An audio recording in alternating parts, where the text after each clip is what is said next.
আসসালামু আলাইকুম, ঈদ মুবারক। কেমন আছেন সবাই? এই তো আজকে ঈদের প্রথম দিন ছোট্ট একটা ব্লগ ভিডিও নিয়ে আপনাদের সাথে দেখা করতে চলে আসলাম। সবার ঈদ কেমন কাটলো?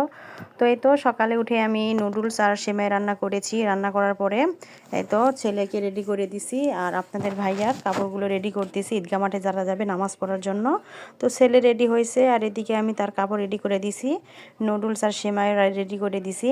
তো এই তো তারা খাওয়া দাওয়া করে চলে যাচ্ছে বাবা ছেলে নামাজের জন্য। আর আমাদের এখানে নামাজের সময় ছিল 8:30।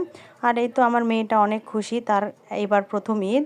তো সে তার দাদিমার কোলে আছে, ঈদের পরব পেয়ে অনেক খুশি।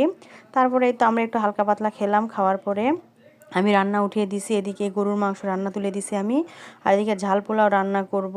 তো রান্না করার জন্য আমি চালটা ভেজে নিচ্ছি। তো রান্না করতে করতে আমি এদিকে চলে আসলাম আমার ঘরটা গোছানোর জন্য। তো ওই বিছানার চাদরের উপরে এই তো আরেকটা চাদর আমি বিছিয়ে নিলাম, আমার চাদরটা দেখতে কেমন হয়েছে।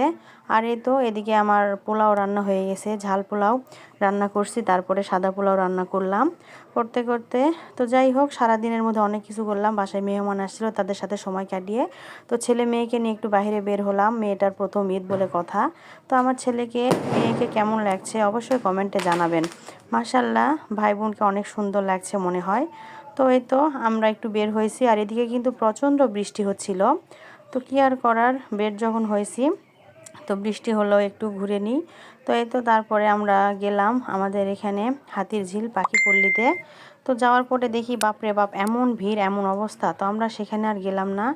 না গিয়ে বৃষ্টি অনেক জোরে আসছে, বাসার উদ্দেশ্যে চলে আসলাম। আল্লাহ হাফেজ।